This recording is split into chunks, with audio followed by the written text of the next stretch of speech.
All right, welcome back to another episode of Become a Calm Mama. I'm your host, I'm Darlene, and as you know, if you've been following along on the podcast, I've been talking a lot about adolescents and teenagers.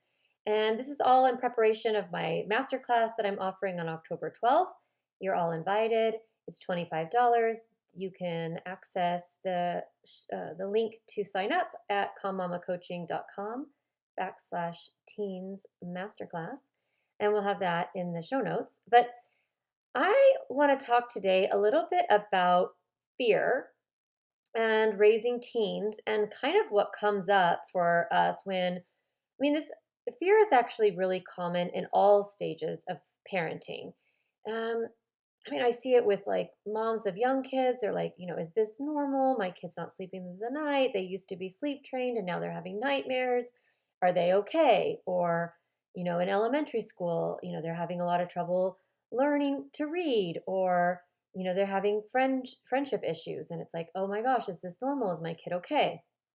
So fear is sort of always present, and it actually isn't, it can be helpful. Like, I'm thinking of when my younger son was around 2, we were at this place where there was a trolley, and he went to cross this little road and went right in front of the trolley. And my like mom fear instinct was like, whoosh, and I went and grabbed him and scooped him up. And literally the trolley stopped at my body. Like I was in between the trolley and my son, me. So fear is helpful. I don't want to discount it, but I think sometimes we trip ourselves up by getting really worried about things and kind of, creating a lot of chaos in our mind. And then that actually makes us more reactive with our kids.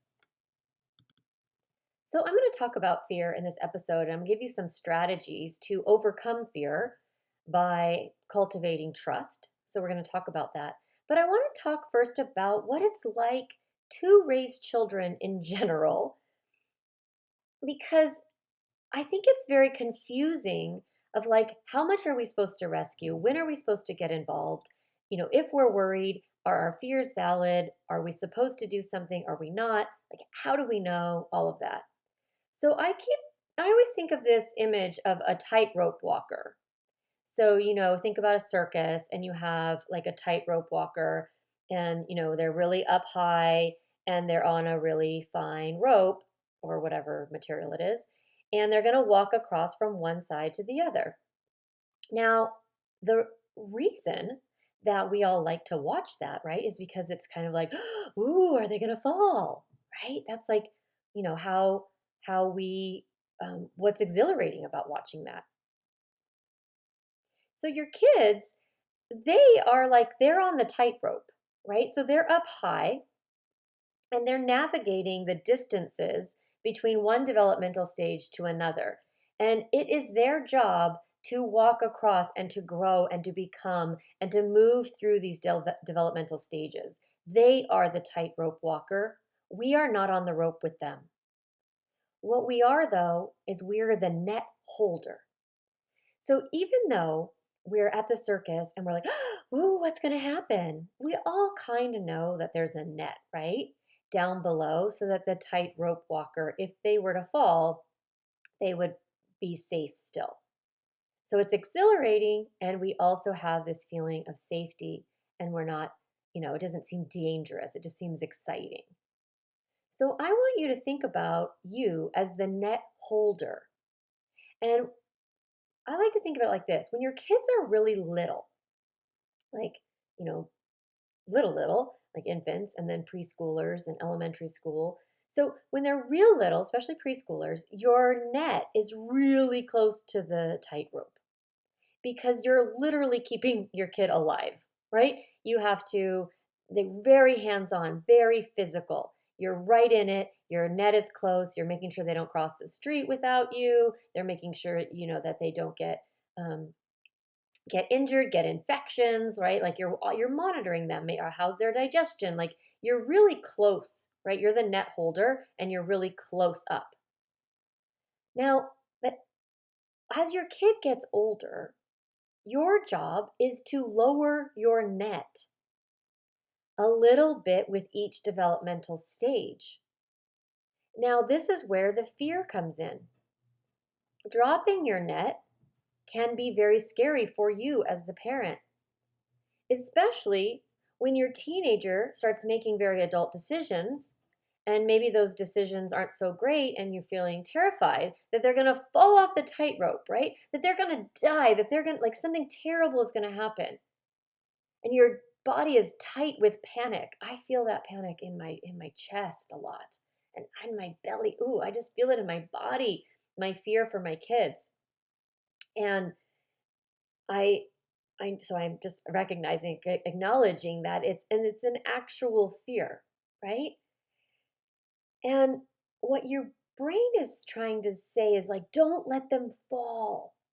Like, okay, you know what? It's not safe. We dropped our net too far. We got to raise it back up. And we can start to feel a little bit panicked and we can start to get into rescuing and hyper controlling mode.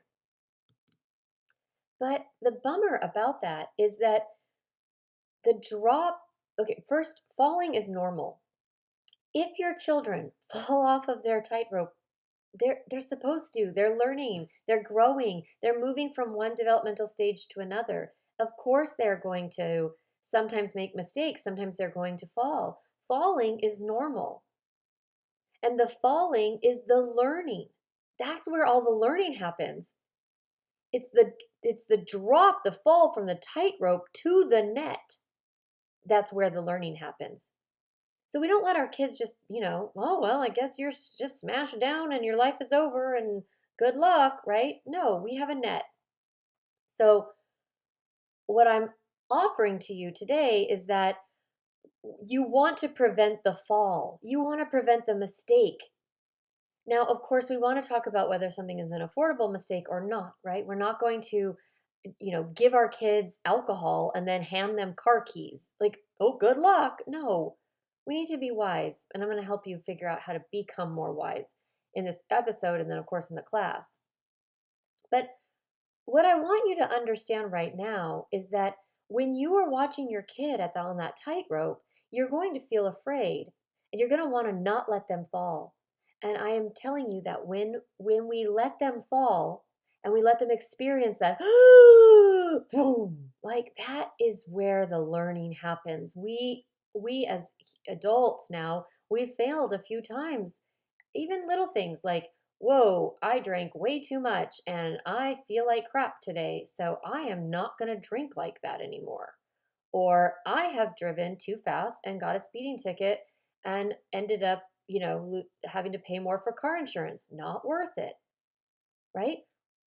I I think I talked about this with my son, like I didn't talk about this in the podcast yet, but with Sawyer, breaking his leg and how he fell skateboarding.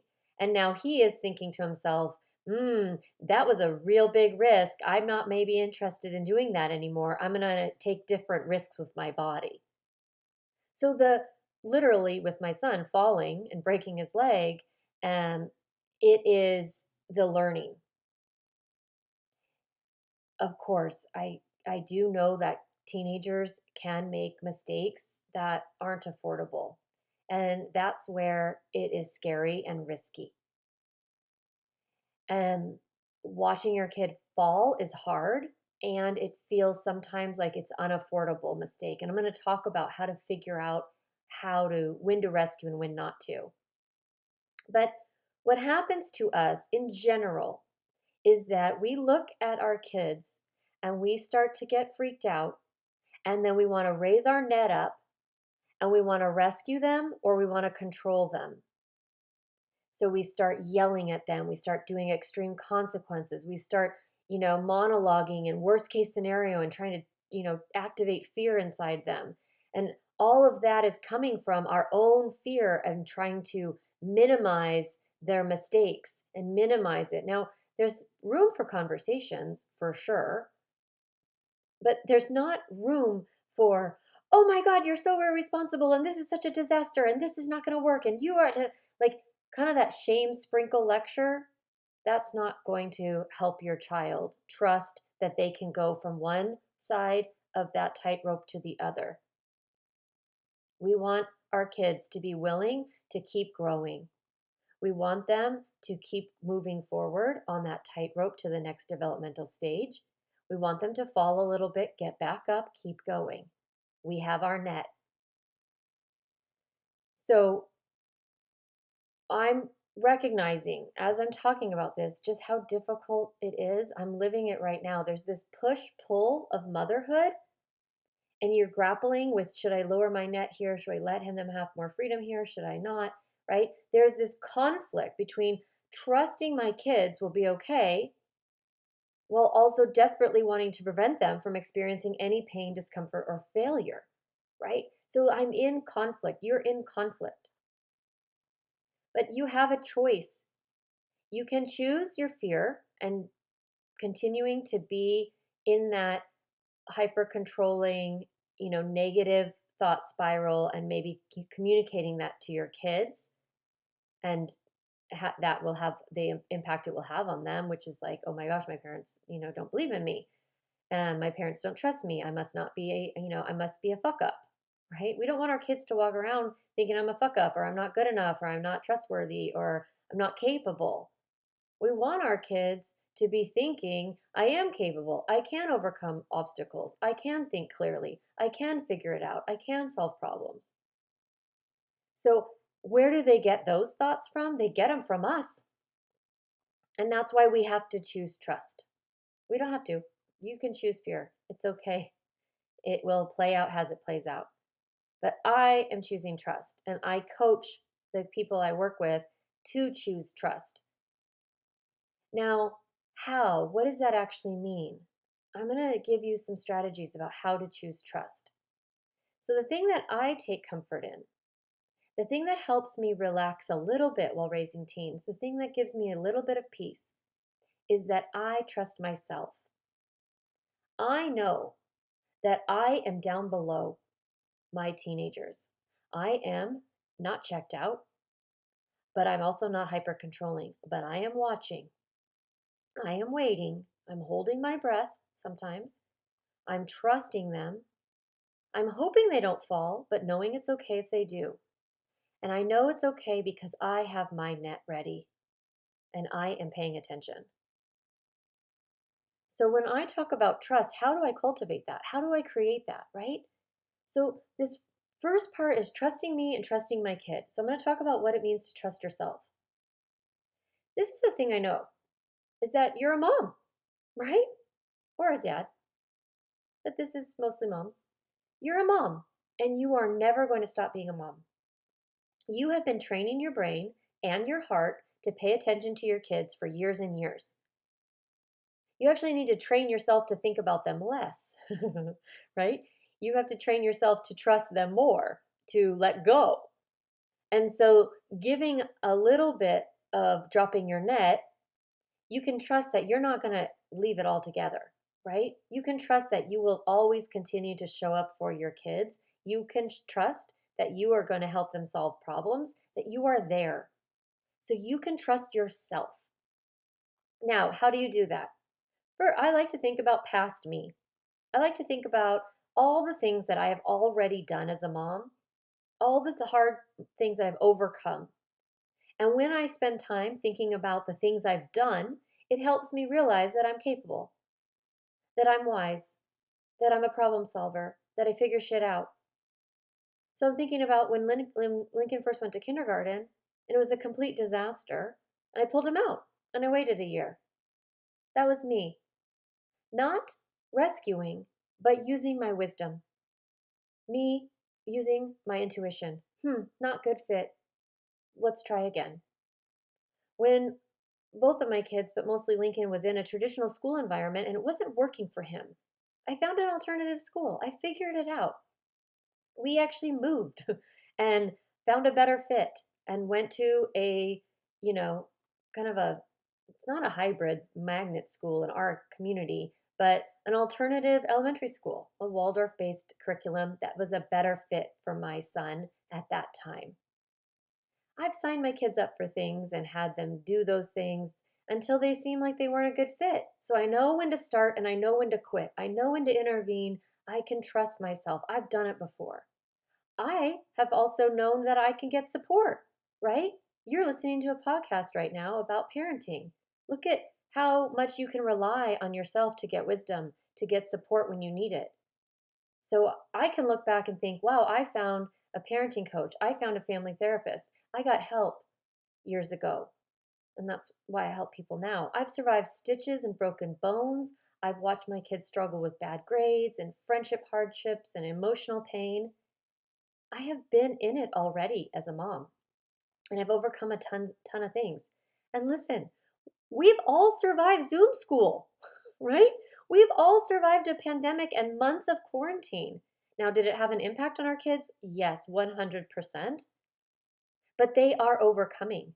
We survived that. We kept showing up for our kids when we had to figure out how to do online school or whatever. So, recognizing and honoring your past self and all the intuition she has shown and all the wisdom she has gained, that's important. Being grateful for past you, being grateful for what you've done or overcome to get you right here. Now, why that's so powerful is because there's a future you. There's a you from 5 years from now that overcomes this period of time. There's a future you, like if you have a 16-year-old who has a 22-year-old. And that parent, when you have a 22-year-old, you're going to look back and be like, oh, yeah, I did the teen thing. Yeah, we got through it. It was rough and we figured it out. My kid's okay now. Right? So you're going to look back on this time of your life and you're going to be like, yeah, I did it. You're going to think you're amazing. You're going to be really proud of yourself. You're going to be really grateful. So choosing that you have your own back and that you can trust yourself is very, very powerful. That's what self-trust is about. Trusting past you did her best, being kind to yourself in this moment, trusting yourself right now that you're doing the best you can and handling things that come your way, trusting that you have your net out, and telling future you, we've got it, girl. You don't need to worry. We're figuring it out. You can trust me. So you've already survived and overcome so much as a mom, and you're still here and you're listening to a podcast episode about parenting. Like, amazing. I know you're going to figure out how to raise a teen. I trust you. Now, your kid wants you to trust yourself and they want you to trust them. So the part 2 about overcoming your fear, one is trusting yourself. The second is trusting your kid. And I'm going to acknowledge that this is harder. Because when you look at your kid right now, it might be really hard to trust them. Because, of course, which I'm going to talk about this a lot in the masterclass, but like your kid has an undeveloped brain. I think of teens as having Swiss cheese brain. um, and I'll explain what that is because their brain prunes and, they lose some neural connections and things like that. As other neural pathways get strengthened, some get weakened. So your kid's brain is undeveloped. So they're not really thinking super clearly. Plus, they don't have a lot of life experience. They haven't fallen off that net enough times. They don't know what it's like to fall, get up, climb those stairs, get back on, cross the net, cross the tightrope again. They just don't have enough experience. And so when you look at your teen right now and you're looking at it like, oh gosh, no, I'm supposed to trust this person who just got a speeding ticket? Like this person who has 7 missing assignments, this person who won't go to their best friend's bar mitzvah because they, got into a fight. Like this is the kid you're like, I don't want to trust this person, which I understand. So trusting your kid, it's not about finding evidence in the present moment to calm your fear. You can't look at today. What you need to do is look at your child and who they are because you know them deeply. Trusting your kid is about knowing them, who they are at their core, their strengths, thinking about things that delight you, knowing what they're capable, what is possible for them. Who are they? What makes them tick? At their core, not this teenage version that you're seeing right now, but who are they? What do you know is true? I know that Lincoln is an extremely kind and compassionate person. So when he shows up in a relationship, where he's a little self-centered, I don't have to make that mean anything. I can trust that at his core, he is this person and he's going to figure it out. With my other son, I can trust that he is always going to work hard to achieve his goals. So even right now, if it doesn't look like he is a great student or whatever, that I just look at him and I'm like, you are going to become whatever is possible because at your core, you don't give up. At your core, you're willing to work hard. So when we anchor in our beliefs about what we know is true about our kid, it can help us trust them more. Trusting your kid is also about looking towards the future and creating a positive vision for their life. Because what happens is when you spend a lot of time thinking about all the things that could go wrong, you're actually fueling your own fear. And now, when you're afraid, listen carefully, when you're afraid, it cuts off your creative and compassionate thinking because fear lives in the limbic center of the brain, in the center. And the thinking part is at the higher part, like in your prefrontal cortex. So when you have too much fear, it's going to trigger your stress response and push you into that primitive stress response state. You're going to become reactive. So fear makes it hard to access the higher parts of the brain where all of your breast, oops, where all of your best problem solving and planning come from. Okay?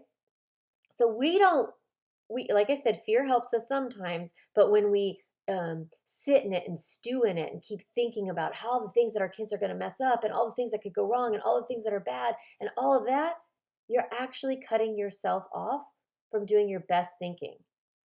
And your teenager and your children, any age, your teen needs you to be doing your best thinking, solving from hope and possibility. Because this is the thing, your teen's brain is completely freaking out. They're in a tumultuous storm of their life, and you are the witness of it. But they're looking at you and they're wanting you, they're relying on you to steady the ship a little bit, being the captain, not of their life, but of like the seas, right? Where you're like, yep, you can ride these storms. This is temporary. You're going to get through it. This is what it is to be a teenager. It's tumultuous, and I trust you're going to get through it. You're going to figure it out. So this means having a vision of the future that is good, one that your teen can borrow from you. Because they're freaking out, and if they look at you and you're freaking out, then it makes them freak out. So I know it's hard, but the more that you can trust yourself and trust your kid, the easier it will be for you to calm some of your fear and show up with that leadership energy. Because when you quiet your fear, it makes it possible for you to get a little bit more into your intuition. Because I want you to be able to look at your kid, the one right in front of you, not from fear, but from like a centered space, eyes wide open, and ask, okay, what do they need right now? Do they need more limits? Maybe. Or maybe they need more connection. Maybe we need to do something together. Maybe they need more curiosity. Maybe they need me to just be open to listening. Maybe they need more space to grow. So also looking and being like, hey, is my net way up on their business? Do I need to lower my net a little bit? So this topic of fear and trust, it's really important. Cultivating trust in yourself and in your kids, it actually makes it much easier for your kids to believe in themselves. They borrow your belief. So if you're raising a teenager right now and you want support on how to cultivate these kinds of concepts of trust and you want a place to talk about this fear, then you're going to love the Raising Teens Without Losing Your Shit masterclass. Because when you understand why your teen acts the way they do, and you have some tools to manage your mind around their behavior and the struggles they're going through, you will start showing up with less fear. You will listen better to them. You will have better conversations with your teen. You won't feel so worried and angry and sad. So, in this 90-minute class, I'm really designing it in such a way that you can um, understand why your teen is acting that way. And that will help you feel less bad about it, or normalize it, and will also give you more clarity about what to do. Because after this class, it's 90 minutes, you're going to walk away with so many like, oh, I get it. And then you're going to feel better. And you'll know like, okay, this is why they act that way. This is why it upsets me. And now I have tools of how to set limits and how to manage my mind and, what's appropriate. So you're going to learn to navigate these years without losing your shit. That's the goal. It's $25. It'll be recorded. You'll get a copy. There's an amazing workbook I'm putting together. And plus I've added a 30-minute Q&A right after so you can get your questions answered live right then and there.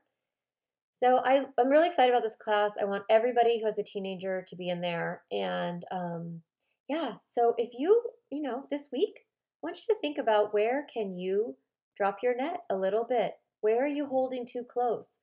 Or if you've kind of checked out and you're like, whatever, I don't know, my teen does whatever, let's get that net back up.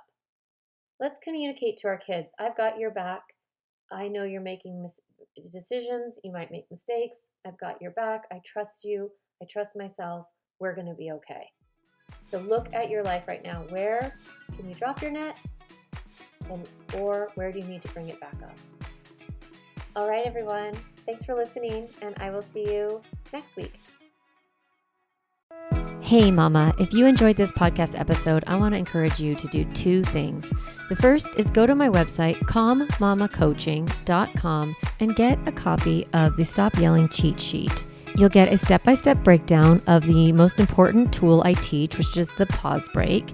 And you'll also get 40 ideas to reset your body and balance your nervous system so you don't have to yell at your kids. You can get a copy of that, again, at my website, calmmamacoaching.com/stop yelling.